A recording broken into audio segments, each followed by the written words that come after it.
So today I will talk about how important it is for a professional as well as an amateur fighter to listen and to have a good coach. Um, so for me, I'm lucky to have had the best coaches here in the Philippines. So my Muay Thai coach is Coach Billy Alumno, the head Muay Thai coach of the Philippine national team. And then I've also trained and I was a student of Coach Mark Sangyao at Team Lakay. And those experiences were one of the best experiences of my life because, to be honest, they're the best coaches here in the country, and they taught me everything I know about the sport. And of course, my present coach now, Coach Florence Ferrer, who was a former national team and a SEA Games medalist. So for me, the first step actually is to find a coach that you respect and who you know has a good reputation in handling athletes, um, a coach that you can trust, a coach who will help you unconditionally. With me, I can say I am so lucky because I don't see myself as an exceptional athlete. I'm actually just a regular girl, but I had been so lucky to be given the chance to be with these wonderful coaches. So, number one, why is it important to listen to your coach? As an athlete, actually, your journey towards being a fighter or being actually inside the octagon or the ring or the cage does not stop with your skill. So you may be the most talented person, but if you don't have a direction or if there's no one there to actually help you grow as a fighter, then it's useless, you know. Kasi sa totoo lang, when you go out there, there are fighters, there are so many fighters who are better than you, better skilled than you, who are more talented than you. So what's your weapon? What will actually make you win? For me, it's actually listening and following my coaches, because your coaches know you. They know everything, your skill, they know your skill level, they know what to do with your skill level to make you the best athlete and to be in the best condition. So listen to your coach. Sa akin lang, personally, I like reading, I like studying on my own, but I always listen to my coach. Everything that he says. If he tells me to jog at this time, I will jog at this time. If he tells me not to run on the treadmill and do road run, I will do it. That's non-negotiable.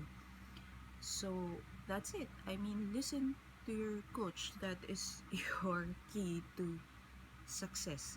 You cannot train yourself. You don't see yourself and you don't know your weaknesses. If you do, I mean, like, sure, but there are other things that you don't see that only a coach will see. And this you will find the most important when you're already inside the ring, because your coach sees everything. You don't see it when you're inside. You're just like, some of us are naka-tunnel vision na, but your coach knows exactly what you should do. So you listen. How to listen? Well, for me, I usually take notes. I keep a training journal. That will help you actually, because with me, it has helped me through my darkest times when I was doubting my abilities, when I was sort of like losing hope. Like, makakalaban pa ba ako? Meron pa ba akong makikitang kalaban? Especially in my boxing career. I always look through the notes of what my past coaches and my present coaches have told me. And then I make them like sort of like my mantra. So I repeat them again and again so that I will gain that confidence. And sort of like these are your guide to your path. Sort of like these little these words will keep you going. Next, training routine. I always follow my coach's training routine. So when my coaches tell me to stop, I will stop. Guys, don't overtrain. It's not always the amount of training that will get you to win. Well, of course, you need to work hard. For me, I always work hard. I always show up. I always give my 100%, even if I don't feel like I'm my 100%. But I feel like I've always just been there. I just show up. And but if your coach tells you to rest, you rest. You don't kill yourself to training or doing things on your own. Just listen to your coach and follow your coach's training program for you. Also with diet, also with when your coach tells you to sleep at a certain time, do it. And for me, it's not just what your coach tells you. With me, I like observing my coaches and my teammates, how they act, how they respond to certain situations, how they deal with adversity, how they train on their own, how they everything. Like, it's the craziest thing. Because if you want to be great, you follow the great people before you.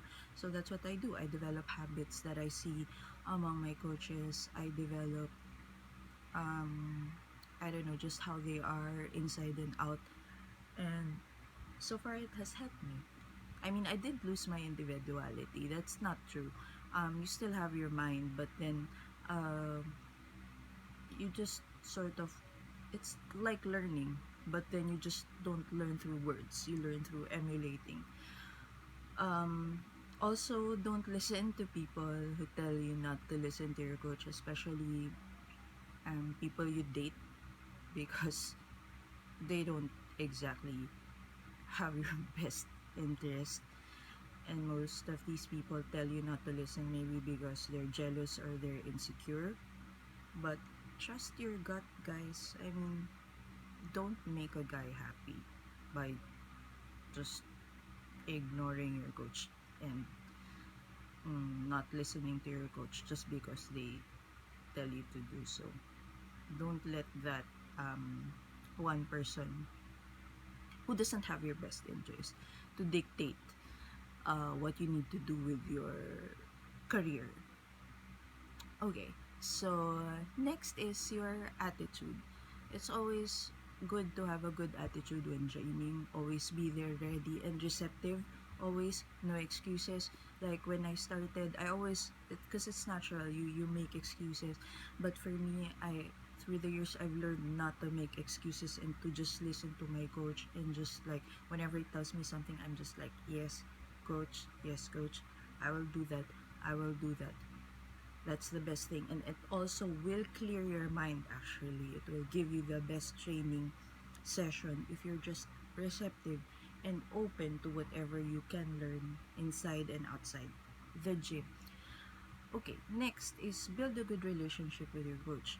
Respect your coach. With me, I've always respected my coach. I mean, I'm pretty close with all of my coaches, but I never overstep my boundaries, in the sense that I treat them, I disrespect them, or like I make jokes with them. I don't do that.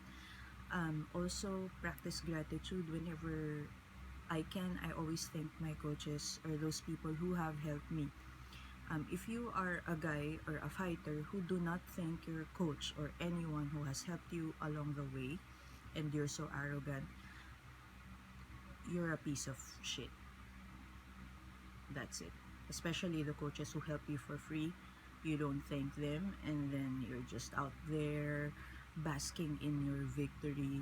You're a piece of shit. Anyway, okay. So with me, what my last fights with my coach, or actually all of my fights, I find a certain calmness in knowing that my coach has my back, and then I always listen, especially between rounds. You just sit, relax, and listen to your coach and do exactly what he tells you, and you'll be fine. Whether you win or you lose, you will be fine. I promise. Just don't do things on your own. Huwag kang magsarili. Yun yung tawag doon yung nagsasarili, yung may sariling diskarte. That's always a turn off, especially with coaches. Just follow, just do whatever. I cannot overemphasize it. Sure, train hard, do your part, but then listen to your coach in terms of like how to approach your training program. So there, it's very simple. It has helped me in my past fights actually to listen to my coach and also to put into mind the things he tells me during training. That's why it's helpful to keep a journal so you can look back at your training sessions and just keep everything in mind, because actually listening then is a skill.